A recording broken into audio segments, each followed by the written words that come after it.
வணக்கம் மக்களே, welcome back to கொஞ்சம் உப்பு நிறைய காரம்.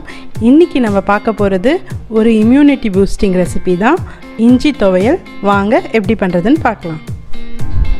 இஞ்சி துவையலுக்கு என்னென்ன தேவைன்னு பார்த்துடலாம். உளுத்தம் பருப்பு ஒரு கப் எடுத்து வச்சுருக்கேன். இஞ்சி இந்த அளவுக்கு வேணும். உங்கள் விருப்பத்துக்கு ஏற்ற மாதிரி நீங்கள் அளவு கூடவோ குறைச்சலோ போட்டுக்கலாம். 4 வரமிளகா எடுத்து வச்சுருக்கேன். 4 வரமிளகா போதும், ஏன்னா இஞ்சிலேருந்தே நமக்கு மெயின் காரம் வந்துடும். அப்புறமா ஒரு சின்ன துண்டு புளி, தேவையான அளவு உப்பு, வெல்லம் 1 டேபிள் ஸ்பூன். இது கண்டிப்பாக வெல்லம் சேர்த்தா தான் நல்லா இருக்கும். இல்லாட்டி வெல்லம் இல்லாட்டி நீங்கள் சர்க்கரை கூட சேர்த்துக்கலாம். துருவன தேங்காய் ஒரு கப். கடாயில் 1 டேபிள் ஸ்பூன் எண்ணெய் ஊற்றிக்கிறேன்.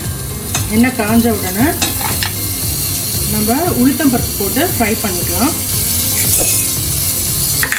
உளுத்தம் பருப்பு நல்லா செவக்க வறுக்கணும்.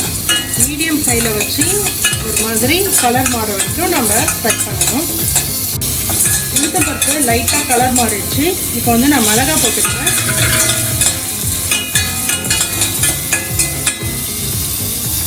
அடுத்துதான் இஞ்சியும் சேர்த்துக்கிறேன்.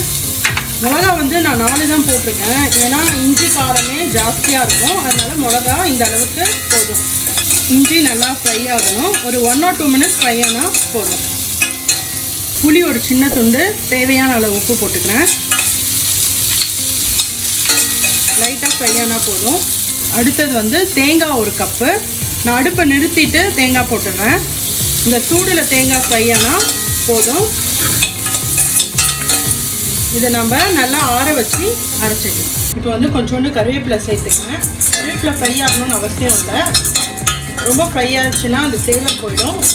இப்போ இது ஆறிடுச்சு. இதை நம்ம அரைச்சிக்கலாம். இப்போ நான் வெல்லம் சேர்க்கலை. இது ஒரு அளவுக்கு அரைஞ்சதுக்கப்புறம் தான் நான் கடைசியாக வெல்லம் சேர்த்து ஒரு சுத்த போகிறேன்.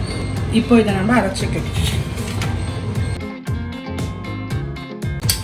லைட்டாக தண்ணி ஊற்றி இந்த மாதிரி கொரன்னு அரைச்சிக்கணும். இப்போ நான் வெல்லம் சேர்த்துக்கிறேன். வெல்லம் சேர்த்துட்டு ஒரே ஒரு சுத்து. இஞ்சி துவையல் நீங்கள் சாதத்தில் கொஞ்சோண்டு நெய் போட்டு இல்லாட்டி நல்லெண்ணெய் கூட போட்டு பிசைஞ்சு சாப்பிட ரொம்ப நல்லாயிருக்கும். இந்த காலகட்டத்தில் இது மாதிரி இம்யூனிட்டி பூஸ்ட் பண்ணுற மாதிரி சில ரெசிபீஸ் பண்ணி சாப்பிட்றது எல்லாருக்குமே நல்லது. கண்டிப்பாக இதை ட்ரை பண்ணி பாருங்கள். தேங்க்ஸ் ஃபார் வாட்சிங். இந்த வீடியோ உங்களுக்கு பிடிச்சிருந்ததுன்னா லைக் பண்ணுங்க.